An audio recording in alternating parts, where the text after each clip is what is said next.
बिस्मिल्लाहिर रहमानिर रहीम।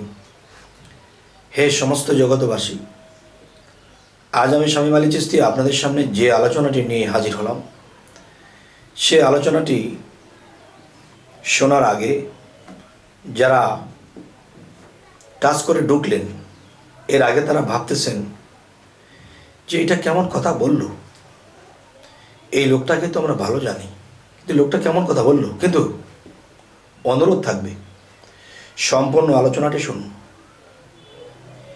এই আলোচনাটি কোরআন হাদিসের বাইরে যদি হয় তাহলে মানবেন না, যদি সত্য হয় তবেই মানবেন ইনশাআল্লাহ। দেখুন, আপনারা থাম্বনেলে যেটা পেয়েছেন যে একজন পীরের কাছে অপরাধ করলে এটার ক্ষমা পাবে না, কিন্তু আল্লাহর কাছে ক্ষমা পেতে পারো, আল্লাহ ক্ষমা করে দিতে পারে। কিন্তু একজন কামেল মুর্শিদের কাছে যদি তোমরা জেনে শুনে ভুল করো, অপরাধ করো, তাহলে এটা কখনোই ক্ষমা হবে না। তাহলে আজকের আলোচনাটা কি? যে আল্লাহকে বকছো, আল্লাহকে অমান্য করেছো, আল্লাহ এটা ধরবে না।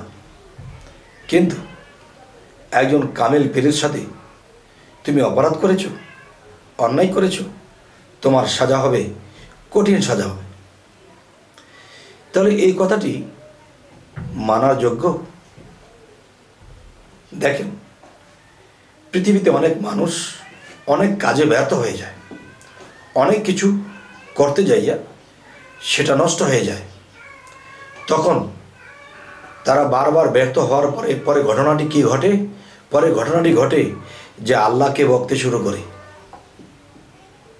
দেখেন, আল্লাহ কিন্তু বলেছেন যে কিছু ফেরেশতা, কিছু দেবতা, কিছু আল্লাহর অন্য কোনো সৃষ্টি আল্লাহকে বলেছে যে হে আল্লাহ, এমুক বান্দা এমুক দেশ থেকে, এমুক গ্রাম থেকে, এমুক ঘর থেকে একজন ব্যক্তি আপনাকে বকেছে, আপনাকে অসম্মান করে কথা বলেছে। তখন আল্লাহ কি বলে জানেন? তখন আল্লাহ বলেছেন, দেখো, যারা আমাকে বকে, আমাকে অমান্য করে বা আমার ইবাদত করে না এবং আমাকে এটা সেটা বলে, তাদের এই অমান্য, এই পাপ বা এই যে বিষয়গুলো আমি আল্লাহ পর্যন্ত এগুলো পৌঁছায় না। যদি আমার পর্যন্ত পৌঁছাইতো তাহলে আমি তাদেরকে ধ্বংস করে দিতাম। তাহলে একটা যুক্তি যে সারা বিশ্বের মধ্যে ছোট একটা দেশ, এই ছোট একটা দেশ বাংলাদেশ, এই দেশের মধ্যে কত মানুষ রাস্তাঘাট ভাঙা দেখে প্রধানমন্ত্রীকে বকছে, জিনিসপত্রের দাম বেড়ে গেছে, প্রধানমন্ত্রীকে বকছে। এক ভ্যানওয়ালা সে অনেক মাল নিয়ে যখন রাস্তা দিয়ে যাচ্ছে, তখন চাকাটা যখন ভাঙা রাস্তার মধ্যে পড়েছে, চাকাটা বাঁকা হয়ে গেছে, চাউলগুলো পড়ে গেছে, ডাউলগুলো পড়ে গেছে। তখন সেই ভ্যানওয়ালা বলতেছে, আমি প্রধানমন্ত্রীর এই করি সেই করি, আমি মানে খারাপ ভাষায় কিছু গালাগালিজ করেছে। তখন ফেরেশতারা বলতেছে, আল্লাহ, এমুক দেশে এমুক ভ্যানওয়ালা আপনাকে খারাপ ভাষায় গালাগাল করেছে।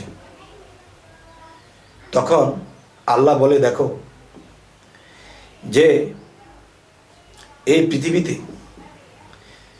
যারা আমাকে নিয়ে এরকম বলে, তাদের কথাগুলো আমাকে স্পর্শ করে না, আমাকে তাদের কথাগুলো আমার পর্যন্ত পৌঁছায় না। যদি পৌঁছাতো তাহলে আমি তাদেরকে ধ্বংস করে দিতাম। তাহলে আজকের মূলত কথা হলো কি? পৌঁছানো মানে কি? আল্লাহ জানে না কোনটা। দেখেন, প্রধানমন্ত্রী কিন্তু জানতে পারছে যে মুখ দেশের গ্রাম থেকে আমাকে এরকম গালমন্দ করেছে, এদের অ্যাকশন নিতে আসে না কেন? তারা এগুলো কানে নেন না, আল্লাহকেই বকে। তো তো প্রধানমন্ত্রী কিন্তু বকতেই পারে। তিনি যদি এটা কানে নিত তাহলে তাকে ফাঁসিতে চড়াতো, জেলখানায় বন্দি করে রাখত, কিন্তু তিনি এসবে কান দেন না। আচ্ছা, তাহলে সারা বিশ্বের মধ্যে ছোট একটা দেশের একটা প্রধানমন্ত্রী এটি কানে নেয় না, তাহলে সমস্ত বিশ্ব ব্রহ্মাণ্ড যা কিছু আছে সমস্ত কিছুর মালিক কিন্তু আল্লাহ। তারপরেও কিন্তু আল্লাহ এসবের কথা ধরেন না। আচ্ছা, তো এবার আসি, ধরবে যদি প্রধানমন্ত্রীকে আমাদের এলাকার মধ্যে যে এমপিটা পড়েছে সাবের হোসেন বা অন্য কোনো ডিস্ট্রিক্টের কোনো এমপি যদি প্রধানমন্ত্রীকে একটা খারাপ কিছু বলে বসে, তখন তাকে অ্যাকশন নেওয়া হবে, কারণ তারা বোঝে না। তুমি তো বোঝো, তোমাকে বহিষ্কার করা হলো, তাহলে তাকে বহিষ্কার করে দেবে। তাহলে বোঝা গেল কি, সবার কথা প্রধানমন্ত্রীর কানে যায় না। তো পৃথিবীর অনেক মানুষ অনেক কথা বলবে, এটাও আল্লাহ পর্যন্ত পৌঁছায়, কিন্তু আল্লাহ এটা কানে নেন না। আচ্ছা, সেটার বিচার করতে আল্লাহ আসেন না, কিন্তু আল্লাহ কিন্তু একটা কথা বলেছে, তোমরা দুনিয়াতে বহু কাজে বহু কিছুতে তোমরা পাপ করেছো, মানুষের ক্ষতি করেছো, অনেক পাপ হয়ে গেছে, আমার কাছে তার ক্ষমা নেই। ক্ষমা পেতে চাও? তাহলে পৃথিবীতে আমি ওলিয়াদেরকে রেখেছি, আমি কামেল মুর্শিদদেরকে রেখেছি, তোমরা তাদের কাছে যাও।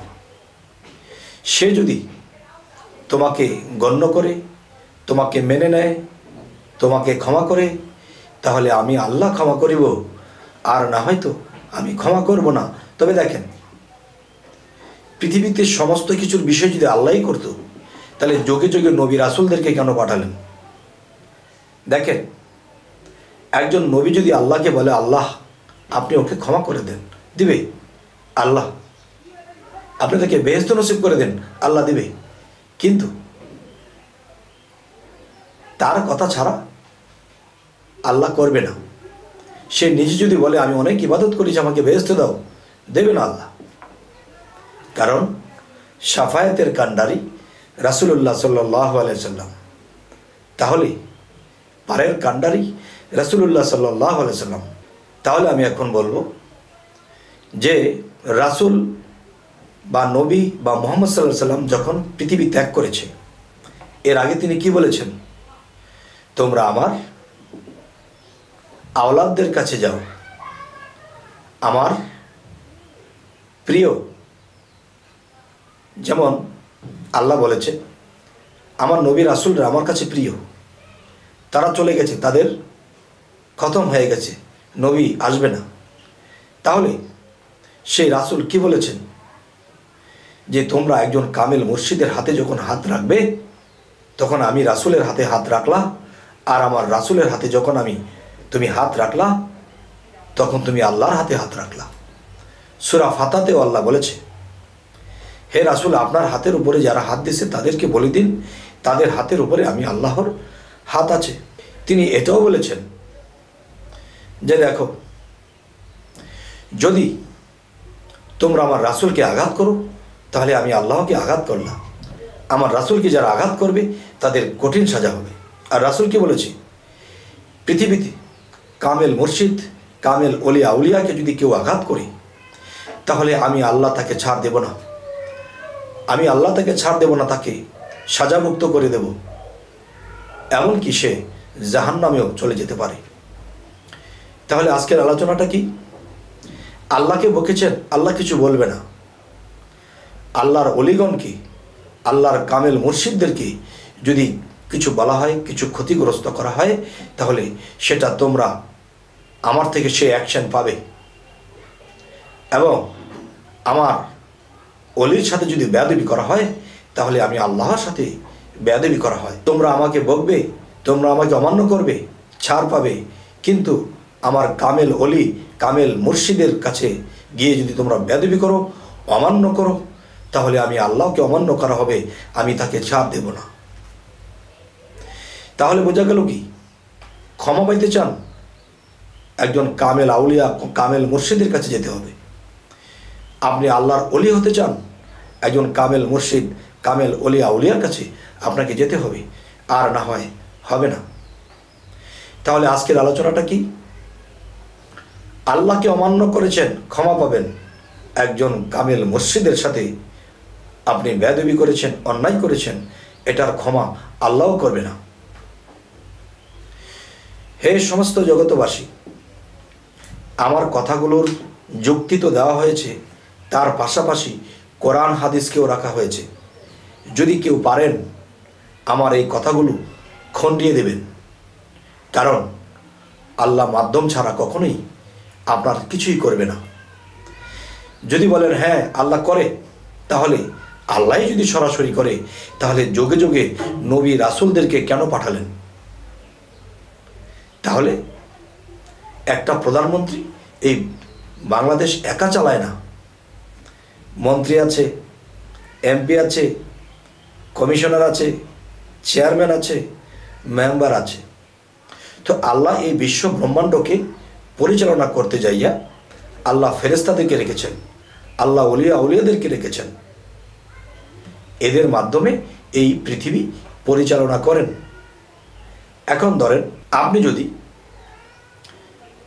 একজন জমিদার হন,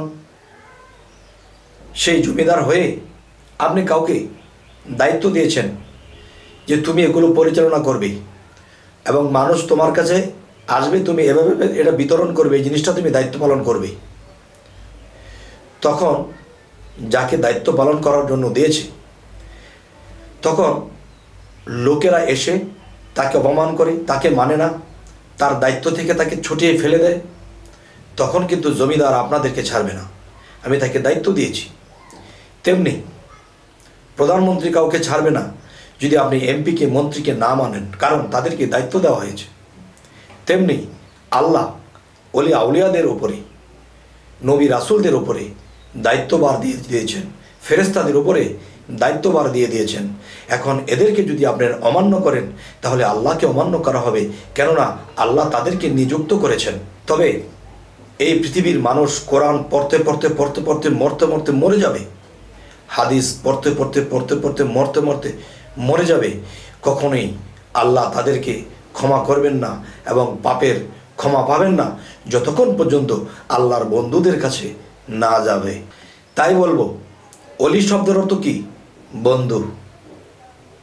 তাহলে নবী রাসূলরাও কিন্তু আল্লাহর বন্ধু। সেই বন্ধুদেরকে অমান্য করলেও সাজা হবে। বর্তমানে যারা কামেল অলি আউলিয়া, পীর মুর্শিদ যারা কামেল হয়েছে, তাদেরকে অমান্য করলেও আপনার জিন্দেগি বিফল হবে। তাই পৃথিবীতে একদল আছে যে অলি আউলিয়া, পীর মুর্শিদ লাগে না, আর আল্লাহ বলতেছে লাগে। আল্লাহ কোথায় বলতেছে? সূরা ফাতাতে বলেছে, এবং এটাও বলেছে সূরা কাহাফের 17 নম্বর আয়াত মুর্শিদ শব্দটি আল্লাহ উল্লেখ করেছে। তাহলে যারা মুর্শিদকে ধরল না, মানল না, বুঝলো না, তারা যত ইবাদতই করুক তারা পথভ্রষ্ট, এটা আল্লাহ বলেছেন। তাহলে আল্লাহর কথাকে যারা খণ্ডিয়ে দেবে, তাদের স্থান জাহান্নাম ছাড়া আর কোথায় হবে? তবে আমি শামীম আলী চিশতি আপনাদেরকে এই কথাগুলো বুঝিয়ে বললাম। যদি আপনাদের মধ্যে কেউ কমেন্ট করেন যে না আপনার কথাগুলো ঠিক নয়, বলুন। যদি বলেন যে না আপনার কথাগুলো কোরআন হাদিসে যদি থাকে তাহলে ঠিক আছে, তাহলে আলহামদুলিল্লাহ, তাহলে আমরা মানার চেষ্টা করব। তবে আজকের মূল কথাটি হলো কি, যে পীরের সাথে বেয়াদবি করবেন না, পীরকে অমান্য করবেন না, তাহলে আল্লাহ আপনাকে ক্ষমা করতে পারবে না যতক্ষণ সেই পীর মুর্শিদ আপনাকে ক্ষমা না করছে। পৃথিবীতে বিভিন্ন বিষয়ে আপনি পাপ করেছেন, একজন কামেল মুর্শিদের কাছে গেলে সে যদি আল্লাহর বন্ধু হয়, বন্ধুর কথা বড় বন্ধু, সে শুনবে। আপনি আর আমি গোলাম, আমার কথা শুনবে না। তাই একজন কামেল মুর্শিদের প্রয়োজন। তাহলে আল্লাহর কাছে পাপ করেছেন, আল্লাহর কাছে ক্ষমা চেয়েছেন, আল্লাহ ক্ষমা করবে না।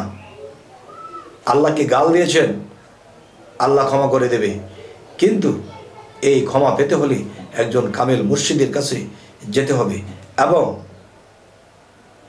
একজন পীরের কাছে ক্ষমা চাইলে ক্ষমা পাবেন, আল্লাহর কাছে ক্ষমা পাবেন না।